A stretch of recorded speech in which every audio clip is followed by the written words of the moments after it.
apostulli i ditës. Por edhe ju secili veç e veç kështu ta doj gruan e vet si vetveten, por gruaja ta respektoj burrin. Fëmijë, binduni prindërve tuaj në Zotin sepse kjo është e drejtë. Ndero atin dhe nënën tënde, ky është urdhrimi i parë me premtim, që ti të jesh mirë dhe të jetosh gjatë mbi dhe. Dhe ju etër, mos i provokoni për zemërim fëmijët tuaj, por i rrisni në disiplinë dhe në këshill të Zotit.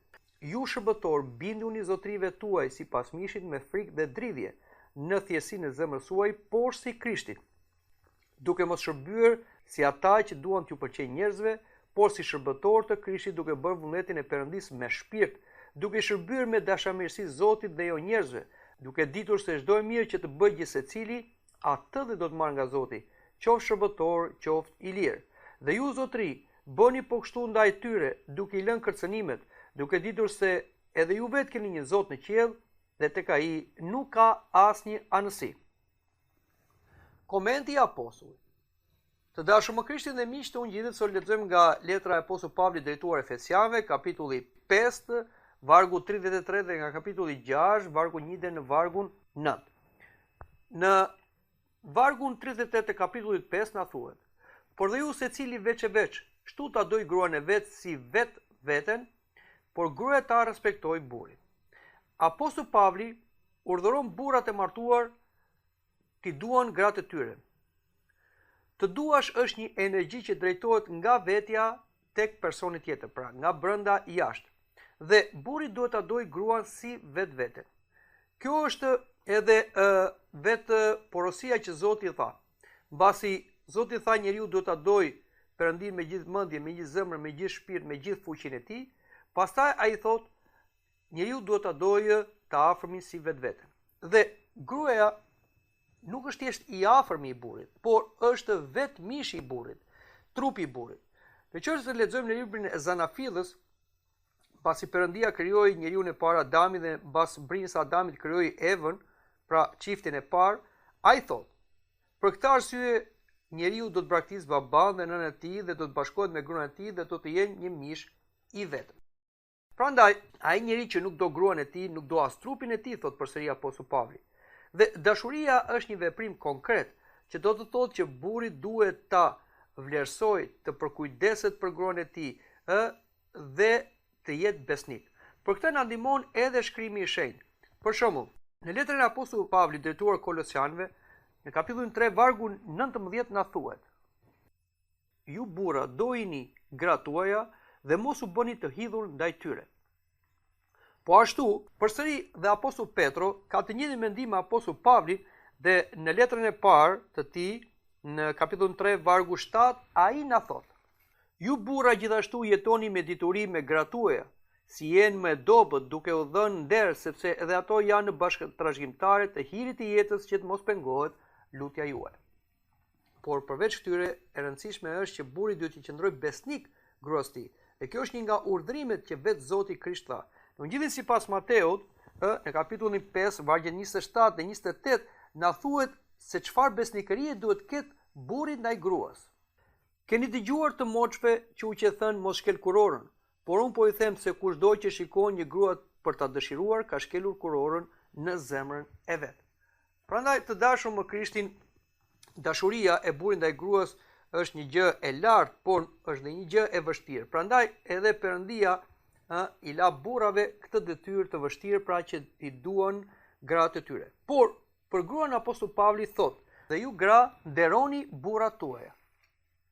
Kurse për gratë apostulli Pavli lë një detyrë tjetër, por gruaja ta respektoj burrin. Pra, edhe gruaja ka detyrime brenda çiftit. Burri, siç tham, ta doj gruan si veten e vet, por gruaja duhet t'i bindet, duhet ta respektoj burrin, ta ketë frik burrin, dhe fjala frik gjithmonë përkthehet në kuptimin e nderimit, e bindjes. Gruaja ka një detyrë më të lehtë. Ajo duhet t'i bindet burrit, ta dëgjoj burrin e vet, sepse kjo është e nevojshme, sepse ashtu siç kemi një trup i cili drejtohet nga koka, kështu është edhe në çiftin. Pra, burri është kreu i gruas dhe gruaja është trupi i burrit. Kështu që burri ka të drejtën e drejtimit. Dhe kjo e drejtë nuk është se ai e mori nga vetvetja, ju dha nga Perëndia, sepse burri krijua sipas ikonës së Perëndisë dhe gruaja u krijua që ta frymëzojë, ta mbështet burrin në projektet e tij, në udhëheqjen që ai ka. Prandaj edhe gruaja duhet t'i bindet burrit. Por Shën Parisi na thotë që edhe bindja e gruas ndaj burrit vjen si reflektim i dashurisë së burrit. Dhe ai na jep një shembull të thjeshtë. Edhe një kotele thotë nuk mund të të afrohet nëse ti nuk e përkëdhel dhe ushqen. Po ashtu edhe gruan nëse ti nuk e do, nuk e nderon, nuk e vlerëson, nuk përkujdeses, nuk e mbron, nuk je besnik, patjetër që edhe gruaja nuk do të bindet.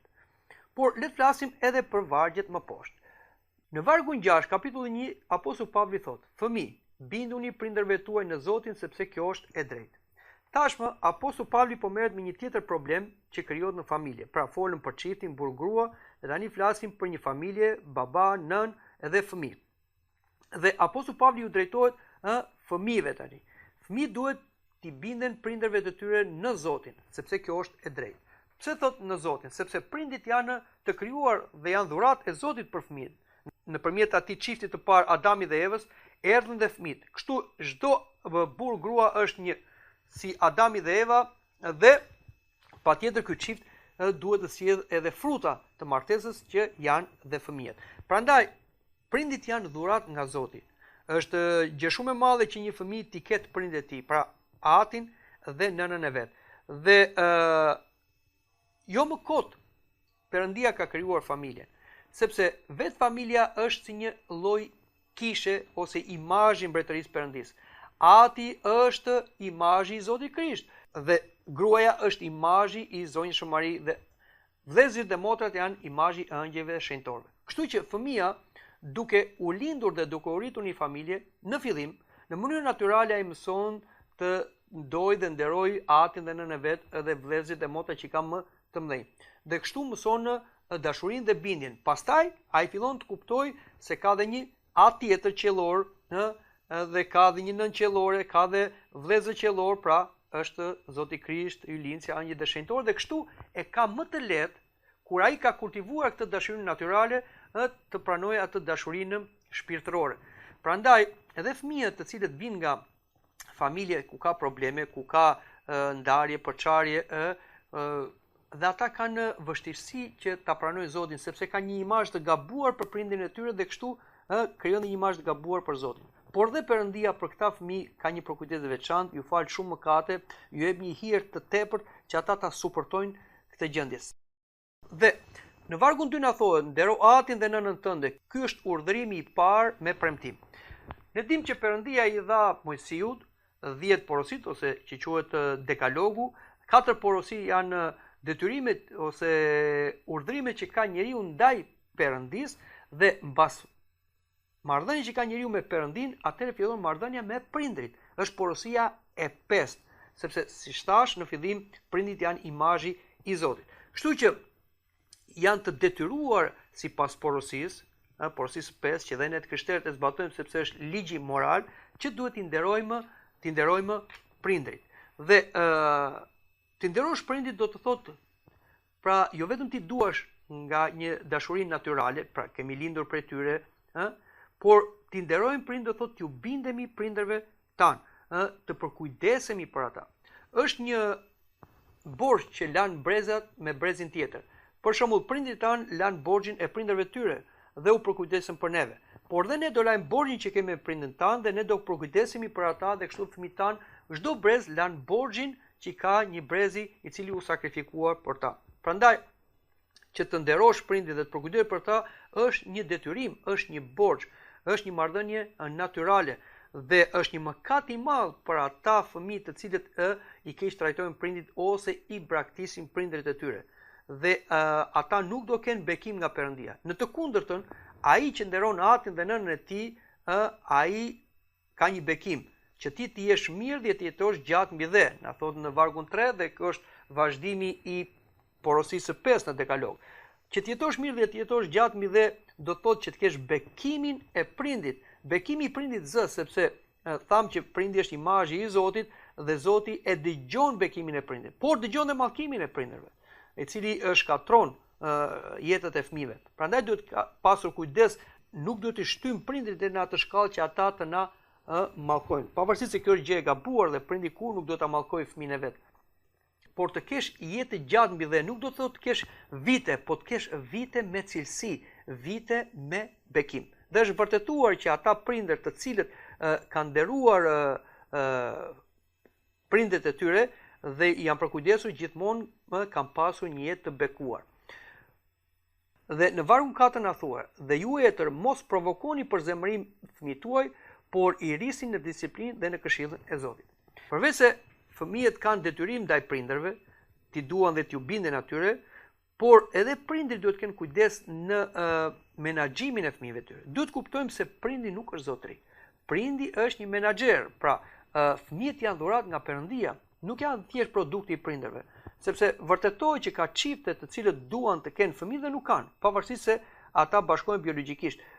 Sepse çdo fëmijë ngjizet me urdhën e Perëndisë dhe Perëndia dhe çifti njerëzor bashkëpunojnë për lindjen e një fëmie. Dhe fëmia është dhuratë nga Zoti dhe është i Zotit. Prandaj edhe prindi duhet të ketë kujdes se si menaxhon fëmijët, se si ai i edukon ata. Dhe që të edukosh një fëmijë nuk bëhet thjesht me fjalë, por gjëja më e mirë që prindi mund të edukojë fëmijën e vet është shembulli, sepse fëmijët të riqen më shumë nga shembulli se sa nga fjala.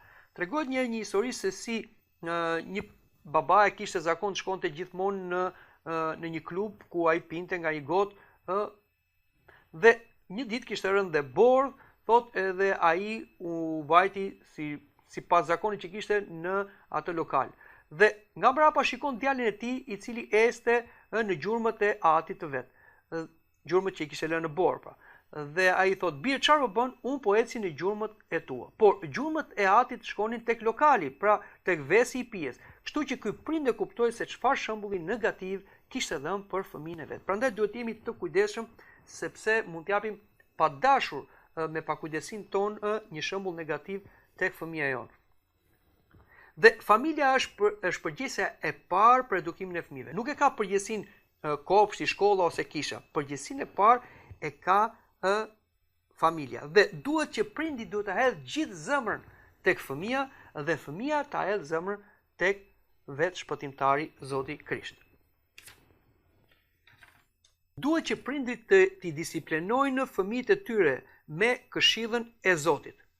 Pra kjo është shumë e rëndësishme, që e para duhet i çojnë fëmijët tek Zoti. Çdo prind, siç thash, nuk është zotëri, nuk mund ta mbajë për vetë fëmin. Ai duhet ta çojë tek Krishti. Vetë Krishti tha, mos i ndaloni fëmijët që të vinë tek unë.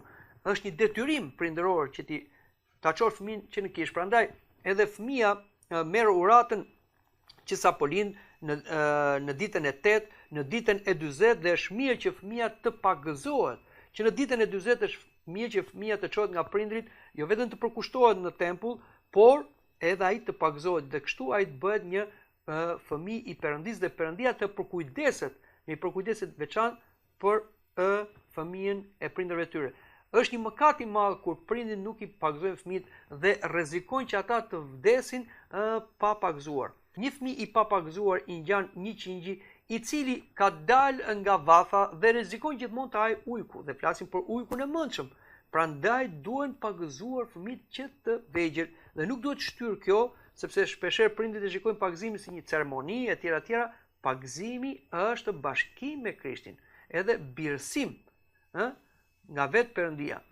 Dhe prindit, siç tham, duhet ta çojë fëmin, ta kishëroj, ta pagëzoj, ta kungoj dhe duhet ta bëj këtë vazhdimisht, sepse ashtu si një bim e cila mbin, por ai duhet të përkujdesesh për ta vadicur gjithmonë që ai të rritet, kështu është edhe shpirti i fëmijës. Lind fëmia i ri ose njeriu i ri me pagëzim, po ai duhet të rritet nëpërmjet mistereve të kishës. Dhe diçka tjetër, prindi duhet ta disiplinojë fëmijën, pra duhet i kërkojë llogari fëmijës. Është shumë gabim kur llastohen fëmijët dhe i plotësojnë tekat. Ja çfarë thotë në shkrimin e shenjtë dhe në fjalët e urta.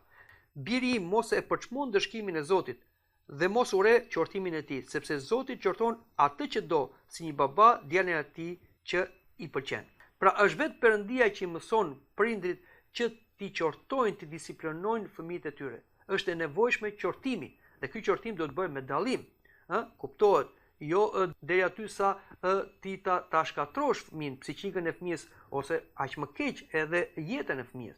por duhet çdo gjë me dallim dhe pa pasion. Dhe vazhdon edhe Apostull Pavli përsëri për disiplinimin na thotë letra Hebrejve. Nëse ju do të duroni qortimin, Perëndia do ju trajtojë si bij, sepse cili bir nuk e korrigjon jatin? Prandaj, vetë Perëndia që është dashuri na qorton për të na bërë më të mirë. Kështu edhe prindrit në Perëndin, pra prindit e përgjeshëm, prindit besimtar, duhet i qortojnë fëmijët e tyre me disiplinë dhe në këshill të Zotit. Është shumë e rëndësishme kjo. Dhe duhet flasim edhe për diçka tjetër. Përveç prindërve natyral, ne kemi edhe prindër shpirtëror, kemi atin shpirtëror. Nuk ka jetë shpirtërore pa atin shpirtëror. Kështu që duhet që prindrit natyral t'i çojnë fëmijët e tyre tek etrit shpirtëror dhe duhet që fëmia të ketë një marrëdhënie shpirtërore të sinqertë me atin shpirtëror, të rrëfejë mëkatet që ai ka bërë dhe t'i bindet fjalës tij, sepse ky është vullneti i Zotit. Por edhe diçka tjetër në fund, sepse kjo është një temë që është shumë e gjerë, por me që jemi dhe prindër dhe kemi një detyrë të vështirë nga Perëndia, ne duhet të jemi të vëmendshëm në këtë pikë. Duhet që prindi të jetë i kujdesshëm për shoqërinë që bën fëmia e tij. Pra nuk duhet të neglizhojë shoqërinë, sepse shoqëritë e këqija prishin zakonet e mira, thotë dhe Apostull Pavli. Dhe mbi të gjitha, prindi duhet të lutet për fëmijën. Duhet më lutet më shumë se sa ti flas. Na tregohet një histori se si një nën shkoi te ati shpirtëror dhe u ankua për fëmijën e vet, i cili kishte marrë një rrugë gabuar, sepse ajo thoshte ati shpirtëror, unë i flas në shtëpi, por sa del jashtë shokët ma prishin, pra ma largojnë nga rruga e drejtë. Dhe ishte shumë e shqetësuar kjo grua, gjithmonë i fliste djalit vet, por sa herë që i fliste, ai aq më shumë largohej. Atëre ati shpirtëror i tha kësaj gruas, "Je lutur?" i tha. "Po jam lutur." "Mirë," tha. "Tani," tha, "ti nuk do i flasësh më. Ti vetëm do t'i flasësh Perëndis për atë." Kështu që ka disa momente ku edhe mosha e fëmijëve, është ajo mosha adoleshencë, mosha e vështirë kur ata formojnë personalitetin e tyre, prindi duhet të jetë jo shumë pedant, duhet të jetë i kujdesshëm, i vëmendshëm dhe në të tillë situatë më shumë duhet i flasi Perëndis, që Perëndia të dërgojë angjëllin rojtar edhe ta ndihmojë dhe ta ruaj këtë fëmijë nga ato rënjet e mëdha. Ndonjëherë Perëndia i lejon vetë që edhe fëmijët dhe të rinj të përpësojnë rënje, që të kuptojnë se çfarë është e keqja dhe pasojat që ajo ka, që kështu ata të kthehen si ai djali plank prishës. Por të dashur me Krishtin dhe ju o prindër, nëse shikoni që fëmia juaj ka devijuar nga rruga e drejtë që ju keni shumë dëshirë që ai të ecë, mos u dëshpëroni. Nëse e keni kishëruar fëmin tuaj, pra e keni pagzuar, e keni katekizuar dhe mbi të gjitha e keni disiplinuar, pra qortuar dhe jeni lutur, fëmia juaj nuk do të mbas asnjëherë, sepse është e pamundur që të mbas një fëmijë ku prindi gjithmonë vigjilon edhe lutet për atë. Patjetër që ai fëmijë do të largohet për një farë kohe, por Perëndia do ta sillë si ai djali plankprishës, jo vetëm në prerjen e tij, por edhe në prerjen dhe dashurinë e prindërve të tij natyral, që kështu të bekohen dhe të shpërblehen ata prindër serioz, të cilët jo vetëm i lindin fëmijët e tyre, por i disiplinojnë në këshill të Zotit. Dëgjuat komentin e letrës